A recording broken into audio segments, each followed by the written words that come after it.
ہم نے ان کے درمیان زہر گھول دیا ہے اور یہی ضروری تھا۔ یعقوب عثمان کا جانی دشمن بن گیا ہے، وہ اسے بہت جلد مار ڈالے گا۔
सिपाहियों, एक भी बचकर नहीं जाना चाहिए।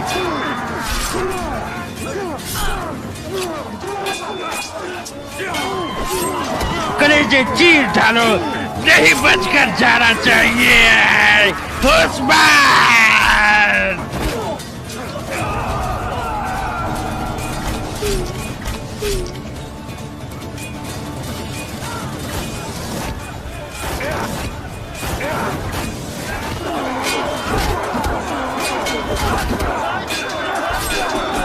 जहर से तो तुम बच गए उस्मान, लेकिन मेरे इस हमले से नहीं बच पाओगे। नौकरों, हमला करो।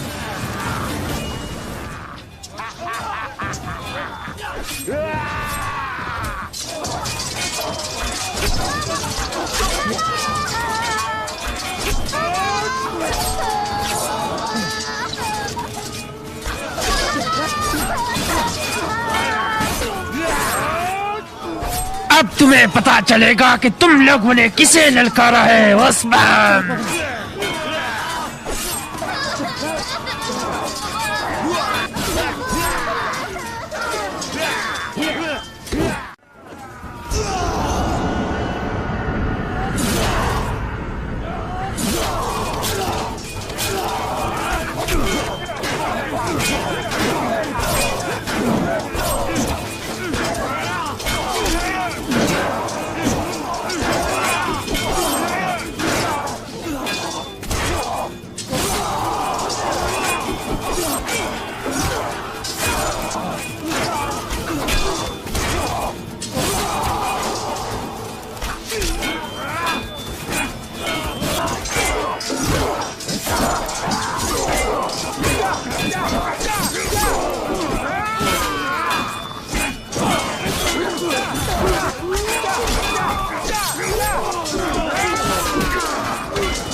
अस्सलामुअलैकुम नाज़रीन, क्लुश उस्मान की एक और नई वीडियो में खुश आमदीद। एपिसोड के आगाज में उस्मान साहब और सरदार याकूब सराय में आमने सामने होते हैं, जबकि कराजल सोन भी सिपाहियों के साथ वहाँ मौजूद होता है। उस्मान साहब सरदार याकूब से कहते हैं, आप क्या कह रहे हैं याकूब साहब। इसके साथ ही कराजल सोन सिपाहियों के साथ वहाँ से भाग जाता है। ये देखकर उस्मान साहब और हान और सिपाहियों को बहुत गुस्सा आता है और हान उनका पीछा करने की कोशिश करता है, मगर सरदार याकूब के सिपाही उसके रास्ते में खड़े हो जाते हैं और कराजल सोन एक दरवाजा तोड़कर सराय से निकल जाता है। सराय के अंदर उस्मान साहब सरदार याकूब से फिर पूछते हैं, याकूब साहब आप क्या कर रहे हैं, आपने उस काफिर को भागने दिया। जवाबन सरदार याकूब कहता है, आज तुम शिकार हो और मैं शिकारी उस्मान। ये सुनकर उस्मान साहब गुस्से से लाल हो जाते हैं। उधर जंगल में उस्ताद गुवेरा तसालियोस से पूछता है, क्या वेस्लियस के बारे में कोई खबर मिली। जवाबन तसालियोस कहता है, जनाब वो अभी तक सरहदी बाजार से बाहर नहीं निकला। ये सुनकर उस्ताद गुवेरा कहता है, याकूब ने एहतियाती तदबीर इख्तियार की होंगी। बूढ़े भेड़िए ने तमाम इम्कानात के बारे में सोचा होगा। सालियोस पूछता है, और आप क्या करने का सोच रहे हैं। इस पर उस्ताद गुवेरा कहता है, हम वेस्लियस को वहाँ से निकालेंगे। इसलिए मैं कराजल सोन सिपाहियों के साथ वहाँ पहुँचता है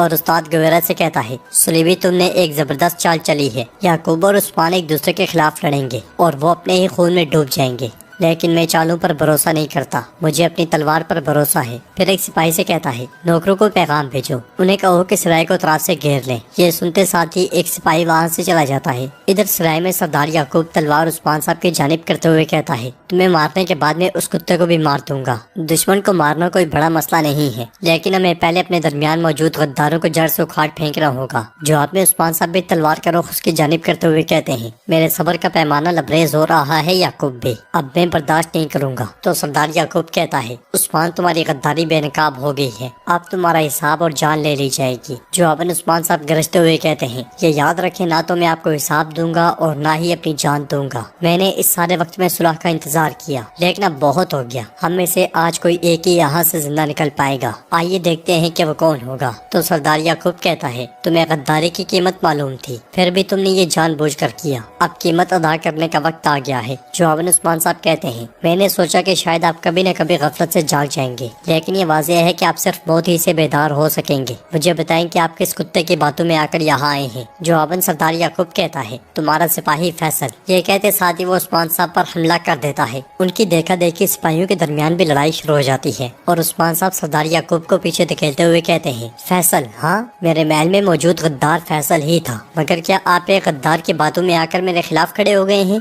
ये सुनकर सरदार याकूब एक बार फिर उस्मान साहब पर हमलावर होता है। जवाबन उस्मान साहब उसके हमलों को रोकते हुए खूब जोर आजमाई करते हैं, जबकि सरदार याकूब के सिपाही जल्दी उस्मान साहब के सिपाहियों के हथे चढ़ जाते हैं और उस्मान साहब सरदार याकूब से कहते हैं, हम एक अरसे से उनके खिलाफ लड़ रहे हैं, आप उस रास्ते पर नहीं गए जहाँ तक हम गए हैं, क्या आप अब भी उनकी चालों से बेवकूफ बनेंगे? जवाबन सरदार याकूब कहता है, हमने तुम जैसी चालें कुफार से नहीं सीखी उस्मान। हम दुश्मन पर पेट पीछे वार नहीं करते, बल्कि उसे सामने आकर कुचलते हैं, लेकिन तुमने उनसे गद्दारी सीखी। तो उस्मान साहब उसे पीछे धकेलते हुए पूछते हैं, आपके पास क्या सबूत है? इस पर सरदार याकूब कहता है, मंगोलों का जहर अपने महल से तुम लाए थे, जिससे मेरी बेटी को जहर दिया गया। ये कहते साथ ही सरदार याकूब एक बार फिर हमलावर होता है। इसलिए में बड़ी तादाद में मंगोल सिपाही वहाँ पहुँच जाते हैं और एक मंगोल सिपाही का फेंका हुआ नेजा उन दोनों के दरमियान से गुजर जाता है। मंगोलों को देखकर उस्मान साहब सरदार याकूब से कहते हैं, ये हमेशा से खेल खेलते आ रहे हैं और आप हमेशा इस खेल का हिस्सा बन जाते हैं। सिपाहियों, दरमियान वालों को छोड़ दो और काफिरों से लड़ो। ये कहते साथ ही उस्मान साहब सिपाहियों के साथ मंगोलों पर टूट पड़ते हैं। उनकी देखा देखी सरदार याकूब सिपाहियों से कहता है, सिपाहियों, मंगोलों को मार डालो। और फिर वो सब मिलकर मंगोलों को काटना शुरू कर देते हैं। उधर जंगल में उस्ताद गवेरा और कराज लसोन अपने अपने सिपाहियों के साथ खड़े होते हैं। उस्ताद गवेरा गुस्से से कहता है, इस हमले से तुम मेरा तवील अरसे से बनाया गया मंसूबा बर्बाद कर दोगे। तो कराज लसोन कहता है, खेल तुम्हारे और जंगे हमारी होंगी सुलेबी, जब तक वो दोनों अंधेरे में यहाँ इंतजार नहीं कर सकता। इस पर उस्ताद गवेरा कहता है, इस सब से तुम उनके इत्तेहाद का सबब बन सकते हो। जवाबन कराज लसोन पलटते हुए कहता है, डरना तुम्हें ज़ेब देता है सुलेबी, हमें नहीं। मैं अलजाइतो खान के नौकरों का कमांडर हूँ। ये जिसे रियासत कहते हैं उस पर टैक्स लगाने का इख्तियार मेरे पास है। वो मुत्तहिद हूँ या तकसीम, इससे कोई फर्क नहीं पड़ता। मैं उनका जल्लाद हूँ। ये कहते साथ वो सिपाहियों को लेकर आगे बढ़ जाता है। उसे जाता हुआ देखकर उस्ताद गवेरा कहता है, अगर वो लड़ाई में हारने वाले होते तो अब तक हम उन्हें हरा चुके होते। तुम्हें बहुत जल्द मेरी चालों की जरूरत होगी मंगोल। इसलिए में तसालियोस वहाँ पे आकर कहता है, जनाब, सब कुछ आपके हुक्म के मुताबिक किया गया है। हमारे सिपाही सरदे बाजार में इंतजार कर रहे हैं। ये सुनते साथ उस्ताद गवेरा उसके साथ सरदे बाजार की जानिब रवाना हो जाता है। सराय में और हाथ जुर्रत और बहादुरी के साथ मंगोलों का मुकाबला कर रहा होता है। सरदार याकूब और उनके सिपाही भी मंगोलों को बेदरेर कत्ल करते हैं। इसलिए में बाहर से मजीद मंगोल सिपाहियों को आता हुआ देखकर कौनूर कहता है, दरवाजे बंद करो। हुक्म मिलते साथ ही कई सिपाही एकदम से दरवाजे बंद कर देते हैं और सराय के अंदर मौजूद तमाम मंगोल सिपाही मारे जाते हैं। लड़ाई के अख्ताम पर खान उस्मान साहब से कहता है, जनाब, ये कुत्ते मजीद आते जा रहे हैं, आप पहले बाहर निकले, मैं आपके पीछे आ जाऊंगा। जवाबन उस्मान साहब कहते हैं, होशियार है ना बेटा। फिर कौनूर से कहते हैं, कौनूर, हम पिछले दरवाजे से बाहर निकलेंगे। ये कहते साथ ही उस्मान साहब कौनूर और सरदार याकूब के साथ वहाँ से निकल जाते हैं, जबकि उरहान दरवाजे की जानिब देखते हुए कहता है, भेड़िए को ललकारने वाले कुत्तों का अंजाम मौत ही है। सिपाहियों, दरवाजे खोल दो, मैं इन सब को तबाह कर दूंगा। सराय का दरवाजा खुलते साथ ही उरहान मंगोलों की जानिब कूद पड़ता है। नाज़रीन, इसके बाद हम सरदी बाजार के जिंदान में देखते हैं कि वेस्लिस कैद है। इसलिए में एक सिपाही उसके पास आता है, खाना देता है और आगे बढ़ जाता है। वेस्लिस जब रोटी खोलता है तो उसके अंदर एक पर्ची पड़ी होती है जिस पर लिखा होता है, पिंजरे से बाहर निकलने का वक्त आ गया है। यीशु मसीह के वफादार सिपाही तुम्हारे लिए आ रहे हैं, तैयार हो जाओ। ये पढ़ते साथ ही वेस्लिस खुश होते हुए कहता है, उस्ताद। जबकि बाला खातून खवातीन और सिपाहियों के साथ सरदी बाजार में दाखिल होती हैं और बुलंद आवाज से कहती हैं, सादत खातून याकूब साहब बाहर आए। इसके बाद आगे बढ़ते हुए फिर से कहती हैं, सादत खातून, मैं आपसे बात कर रही हूँ। इसलिए में सरदार याकूब के सिपाही उनका रास्ता रोक लेते हैं, मगर बाला खातून सिपाहियों के साथ उन्हें पीछे धकेलकर आगे बढ़ते हुए पूछती हैं, अलजन, मेरा बेटा कहाँ है? तो वहाँ पे आने वाली सादत खातून कहती है, तुम्हारा बेटा जिंदान में है बाला, याकूब साहब के आने तक उसे हिरासत में रखा जाएगा। इस पर बाला खातून कहती है, सादत खातून, मुझे मेरा बेटा और मेरे जंगजू चाहिए। जवाबन सादत खातून कहती है, लगता है तुमने मेरी बात नहीं सुनी। तो बाला खातून पूछती है, किस वजह से? उनका कसूर क्या है? जवाबन सादत खातून कहती है, आप ये जान जाएंगे याकूब साहब आएंगे तब। ये सुनकर बाला खातून गुस्से का इजहार करते हुए कहती है, सादत खातून, आपके इंसाफ का तवाज़ुन बिगड़ गया है। अलाउद्दीन बेकसूर है। मैं आपको अपने बेटे को बगैर किसी वजह के कैद करने की इजाजत नहीं दूंगी। ये कहते साथ ही बाला खातून तलवार बेनियाम कर کرتے ہوئے آگے بڑھتی ہیں تو سعادت خاتون انہیں روک دیتی ہیں۔ دونوں طرف کے سپاہی بھی تلواریں بے نیام کر لیتے ہیں اور سعادت خاتون کہتی ہے یہ زمین میری ہے، جس طرح میں تمہارے محل میں مہمان تھی، اب تمہارا بیٹا اور تمہارے جنگجو میرے مہمان ہیں۔ یہ سن کر بالا خاتون کہتی ہیں تو آپ بدلہ چاہتی ہیں؟ ہاں، جواباً سعادت خاتون کہتی ہے استغفر اللہ استغفر اللہ، میری نیت بالکل خالص ہے۔ یہ سن کر بالا خاتون کہتی ہے جبکہ آپ کی نیت صاف ہے تو پھر میرے جنگجو کو رہا کر دیں، آپ کو ان سے کوئی مسئلہ نہیں ہوگا۔ تو سعادت خاتون بازو پھیلاتے ہوئے کہتی ہے میں بہت ظرف والی ہوں، میں تمہارے جنگجو کو رہا کر دوں گی، اب بالا خاتون آپ جائیں۔ تو بالا خاتون کہتی ہیں ہرگز نہیں، میں اپنے بیٹے کے رہا ہونے تک یہی رہوں گی سعادت خاتون۔ یہ کہتے اور سنتے ساتھ وہ دونوں ایک دوسرے کو گھورنے لگ جاتی ہیں۔ ادھر سرائے سے نکلنے کے بعد عثمان صاحب اور سردار یعقوب جنگل سے محتاط انداز میں آگے بڑھ رہے ہیں اور عثمان صاحب سپاہیوں سے کہتے ہیں سپاہیوں ہوشیار رہنا، یہ منگول دوسروں کی طرح نہیں ہے۔ تو سردار یعقوب کہتا ہے تمہاری خطاؤں کا نتیجہ ہم بھگت رہے ہیں، اس سے پہلے کہ ہم اپنے پاؤں پر کھڑے ہوتے تم نے منگولوں کی آفت لا کر ہمارے سر پر کھڑی کرتی۔ جواباً عثمان صاحب کہتے ہیں آپ جسے خطا کہہ رہے ہیں وہ ترکوں کی آزادی کی آگ ہے، ہاں میں اس کا سبب بنا لیکن میں نے ان کے آگے گھٹنے نہیں ٹیکے، اس لیے میں ان پر پیچھے سے حملہ ہوتا ہے اور کچھ کا سپاہی پیٹ میں تیر لگنے کی وجہ سے گر جاتے ہیں۔ اس کے ساتھ ہی منگول ان کی طرف دھوئیں والے گولے پھینکنا شروع کر دیتے ہیں جس سے ان کے چاروں اطراف دھواں دھواں پھیل جاتا ہے۔ دھوئیں کے ساتھ ساتھ ان پر تیر بھی برسائے جاتے ہیں۔ کراجل اسون بھی سپاہیوں کے ساتھ وہاں موجود ہوتا ہے۔ عثمان صاحب اور ان کے ساتھی ڈاہلوں کے ذریعے تمام تیر روکتے ہیں، اس لیے میں اوپر سے ایک جال کو نمودار کے لوگ ان کو روک لیتے ہیں۔ جیسے ہی وہ ان کی تلاشی لینے لگتے ہیں تو الپرسلان صاحب اپنے ساتھیوں کے ساتھ مل پر ان پر حملہ کر دیتے ہیں اور ان صاحب کو جہنم واصل کر دیتے ہیں۔ اللہ علیکہ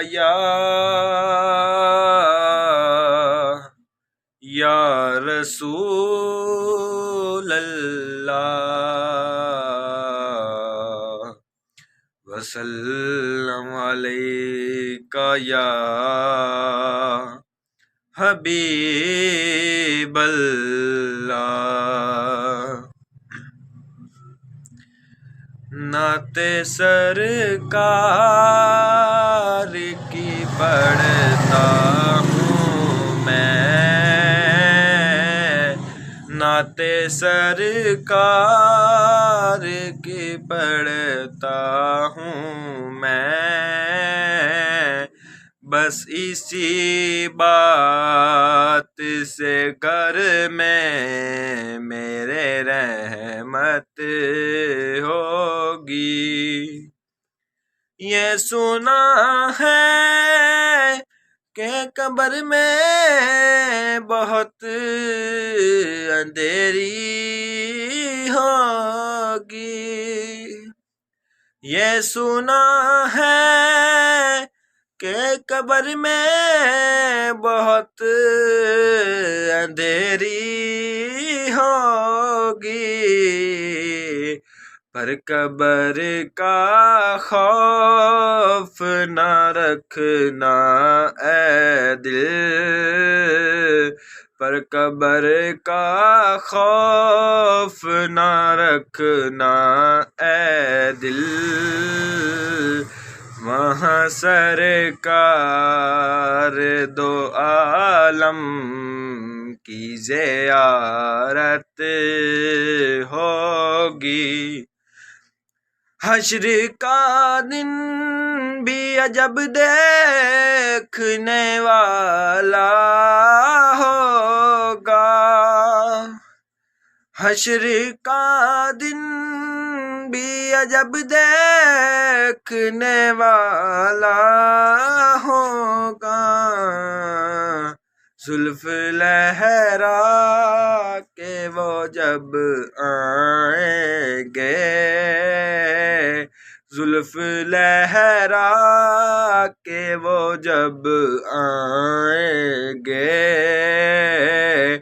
پھر قیامت میں بھی ایک اور قیامت ہوگی۔